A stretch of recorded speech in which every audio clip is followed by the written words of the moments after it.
सूत्रधार में सुनते हैं पंचतंत्र की कहानियां।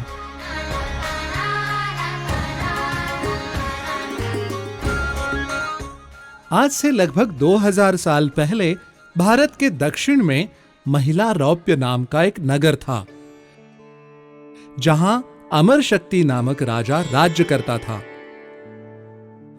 अमर शक्ति के 3 पुत्र थे, बहुशक्ति, उग्र शक्ति और अनंत शक्ति। राजा अमर शक्ति नीतिशास्त्र में जितने निपुण थे, उनके पुत्र उतने ही बड़े महामूर्ख थे। पढ़ाई लिखाई में उनका मन बिल्कुल भी नहीं लगता था और इससे राजा अमर शक्ति को अत्यंत चिंता हो रही थी। एक दिन अपनी इसी चिंता को राजा ने अपने समस्त मंत्रिमंडल के सामने रखा और उनसे परामर्श मांगा। राजा ने अपने मंत्रियों से कहा, मेरे पुत्र किसी भी प्रकार की पढ़ाई लिखाई में बिल्कुल भी मन नहीं लगाते और इसी कारणवश उनको शास्त्रों का जरा भी ज्ञान नहीं है। इनको ऐसे देखकर मुझे इनके साथ साथ हमारे राज्य की भी चिंता लगी रहती है। आप लोग कृपा करके इस समस्या का कुछ समाधान बताएं।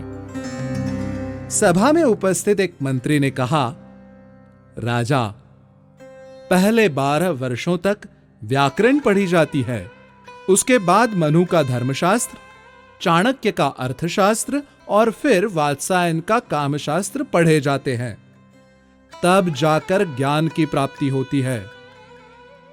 मंत्री की बात सुनकर राजा ने कहा, मानव जीवन बड़ा ही अनिश्चित है और इस प्रकार समस्त शास्त्रों को तो पढ़ने में वर्षों निकल जाएंगे। इस सारे ज्ञान को अर्जित करने का कोई आसान उपाय बताइए। तभी सभा में उपस्थित सुमति नाम का मंत्री बोला, यहां समस्त शास्त्रों में विद्वान और विद्यार्थियों में प्रिय विष्णु शर्मा नामक एक आचार्य रहता है। आप अपने पुत्रों को उसे सौंप दे। वो अवश्य ही आपके पुत्रों को कम समय में समस्त शास्त्रों में ज्ञानी बना देगा। सुमति की ऐसी बात सुनकर राजा ने तुरंत ही विष्णु शर्मा को अपनी सभा में बुलाकर कहा, आचार्य, आप मुझ पर कृपा करें और मेरे इन पुत्रों को जल्दी ही नीति शास्त्र का ज्ञान प्रदान करें। आपने अगर ऐसा किया तो मैं आपको 100 ग्राम पुरस्कार स्वरूप भेंट करूंगा।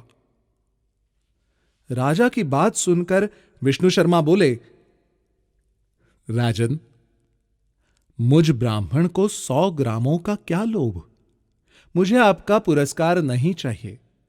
मैं आपके पुत्रों को अवश्य ही शिक्षा प्रदान करूंगा और अगले 6 महीने में उन्हें नीतिशास्त्र में निपुण कर दूंगा। यदि मैं ऐसा नहीं कर सका तो आप मुझे उचित दंड दे सकते हैं। विष्णु शर्मा की प्रतिज्ञा सुनकर समस्त मंत्रीगण और राजा बहुत खुश हुए और तीनों राजपुत्रों को उन्हें सौंपकर निश्चिंत होकर राज्य कार्य में लग गए। विष्णु शर्मा तीनों राजकुमारों को अपने आश्रम लेकर आए और जीव जंतुओं की कहानियों के माध्यम से उनको शिक्षा देने लगे। विष्णु शर्मा ने इन कहानियों को 5 भागों में बांटा, जो कुछ इस प्रकार है। पहला भाग मित्रभेद, अर्थात मित्रों में मनमुटाव या अलगाव।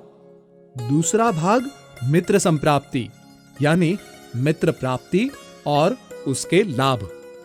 तीसरा भाग काकोलुकिया, मतलब कौवे और उल्लुओं की कथाएं। चौथा भाग लब्ध प्रणाश, मतलब जान पर बने आने पर क्या करें।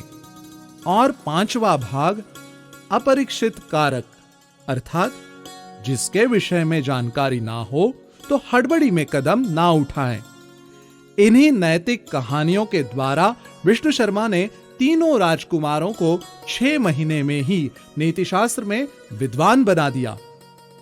मनोविज्ञान, व्यावहारिकता और राजकाज की सीख देती इन कहानियों के संकलन को पंचतंत्र कहते हैं और इन कहानियों के माध्यम से बच्चों को बड़े ही रोचक तरीके से ज्ञान की बातें सिखाई जा सकती हैं। सूत्रधार की इस कड़ी में हम बच्चों को ध्यान में रखते हुए पंचतंत्र की इन्हीं कहानियों को प्रस्तुत करेंगे।